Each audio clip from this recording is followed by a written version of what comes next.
they have increased the speed, as we can see. More and more, the commissioner has led so good, a good number of constituencies that they have been able to tally and confirm, and at least they can now communicate that to the public. You have a team at Bomas? Yes, Agano, we have a team at Bomas, and we are actively participating in the process. And what you're telling IEBC is that anytime they want more agents, we are able to give them, we are able to supply them. So I believe, just as I said, IEBC has the final position, either to increase the space of the tallying system, of the tallying ground, and once they do that, they increase the tables, and we will be able to supply them with agents. All right. So that we move the process faster. Okay. Yeah, if you agent 270, I'm not sure whether he has said how many they have done so far. That figure is important. We will link up with our team at Bomas, because I'm sure that the numbers of the constituencies so far verified and tallied are displaying on the screen. So we can clear the doubts on your mind, obviously, about the numbers. But Jimmy Kagone, very quickly, if you can finish up on your explanation, then we take the final remarks as we exit. Thank you very much. Let me make this point before I forget, and then we finalize on the other. Since now we know that we'll always have elections in this country, we need to invest in that particular system, that when you vote, it counts immediately. So you just go and press the photo or the image of the particular person you are voting for. So if it is president, you have 4 of them. You have Orino on one side, Jimmy and Curia. So you just press, I'm voting for Curia, and then it counts on the other side. So that by the end of the day, you already know. And that's what they do in America and other developed countries. It's quite easy. And then you are left with a bit of time to do disputes here and there. And anybody can visit the voting booth, and you finish up with that, and then you carry on. And you have like 3 or 4 servers, so that nobody can hack one. There is what results that were sent to A, to B, to C, to D, just comparing whether all of them are uniform. But back down to what we're saying, and I think that's what has really taken a toll.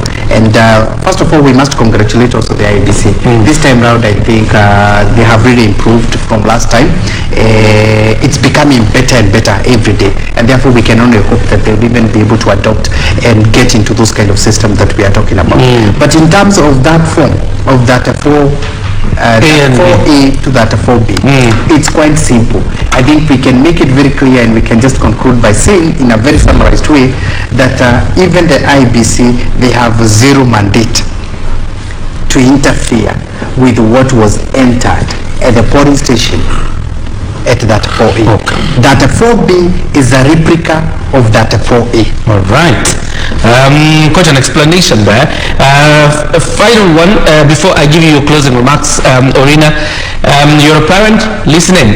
The reopening of schools been postponed to Thursday, right? It is to yes, Thursday the 18th.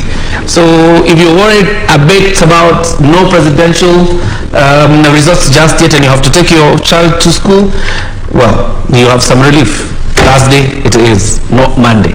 Orina, your final remarks. Well, I like the fact that the process of tallying has been hastened, and that one in a way relieves pressure on those that are waiting for results, the Kenyans, that is. And I like the fact that now the 2 camps, the living camps, are coming out to reassure their followers or their supporters that everything is okay, let them be patient and maintain peace. And to the winners, they've been congratulated, and we've seen them being in solidarity, especially the KICC. So then let's hold peace. Let's be peaceful. There was confusion about the reopening of schools even before the results are fully declared, which has been pushed to Thursday. I know our kids have lost a lot of time. It was previously that the parents had to pay school fees, and we have not seen it being put into use. So we hope that this is going to be the final the final change from the Minister or Cabinet Secretary for Education that Thursday is going to be Thursday, it is going to be peace, let our kids go back to school.